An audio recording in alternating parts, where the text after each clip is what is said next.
জামাইয়ের পছন্দের খাবার রান্না করছি। মাটির নিচের এই বড় বড় আলু আর কি মেটে আলু বলে। কে কে খেয়েছেন? হ্যালো এভরিওয়ান, আসসালামু আলাইকুম। কেমন আছেন সবাই? আলহামদুলিল্লাহ, আমরা সবাই ভালো আছি। তো এই মেটে আলু গাছ কিন্তু অনেক বড় হয়। এগুলো হচ্ছে আমাদের গ্রামের বাড়িতে আছে, ইয়ানবাবুর দাদা বাড়িতে হয়, কিন্তু আমাদের আর কি এগুলা সেখানকার না। এগুলো হচ্ছে বাজার থেকে কিনে নিয়ে আসছে। আজকে আমি এটাই রান্না করব। এই ধরনের খাবারগুলো তার বাবা আবার খুব পছন্দ করে আর কি। ওলকচু মেটে আলু তার প্রিয় আর কি, ভালো লাগে তার খেতে। তো আজকে আমি এটাই রান্না করব, ইলিশ মাছ দিয়ে রান্না করব। এই আলুগুলো হচ্ছে অনেক বড় হয় নাকি, আর আলু গাছটাও হচ্ছে অনেক বড় হয়। আমি তো প্রথম প্রথম আর কি বুঝতাম না কোনটা আলু আর কোনটা ওলকচু, সব একই রকম লাগতো আমার কাছে আর কি। সব অঞ্চলের পছন্দের খাবার এক থাকে না, এক এক অঞ্চলে এক এক রকম পছন্দের খাবার থাকে, প্রিয় খাবার থাকে, বিখ্যাত খাবার আর কি থাকে। আবার এক এক অঞ্চলে সব রকম যে তরকারি শাকসবজি ফলমূল হয় সেটাও না। বিভিন্ন অঞ্চলে বিভিন্ন রকম হয় আর কি, সব অঞ্চলে যে একই রকম হয় তা না।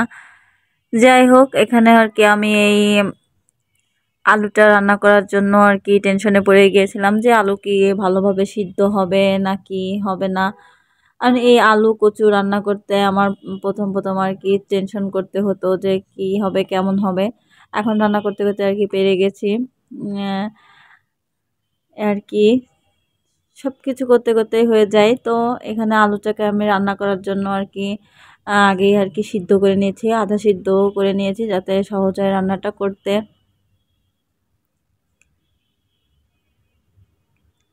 তো আলুটা কেটে পরিষ্কার করে আর কি আমি সিদ্ধ করে নিয়েছিলাম। তারপর হচ্ছে সব মশলা দিয়ে আর কি আলুটাকে কষিয়ে নিয়েছি। কষানোর পরে ভাবছি যে না, আলুটা ভালোভাবে আর কি সিদ্ধ হবে, ভালোই লাগবে খেতে আর কি। তারপর হচ্ছে ঝোলের পরিমাণ পানি দিয়েছি এখানে, আর হচ্ছে কয়েক পিস ইলিশ মাছ লেজ মাথা দিয়ে আর কি যা ছিল সেইটুকু আমি আর কি দিয়ে দিয়েছিলাম। দেওয়ার পরে মাঝখানে আমি যে একটু নেড়ে চেড়ে দিচ্ছিলাম, মাছগুলো উল্টায় দিচ্ছিলাম, এই আর কি। তবে এই রান্নাটা আর কি করতে গেলে ঝোলটা থাকে না আর কি, শুকায় যায়, মাখা মাখা হয়, বেশ খেতে ভালোই লাগে।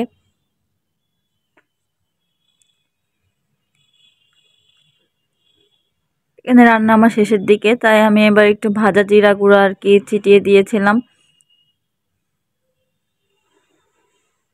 তো এইভাবে রান্নাটা শেষ করলাম। যারা যারা মেটে আলুটা খাননি বা চেনেন না আমাকে কমেন্ট করে জানাবেন। সবাই ভালো থাকবেন, সবাই আমাদের জন্য দোয়া করবেন। আল্লাহ হাফেজ।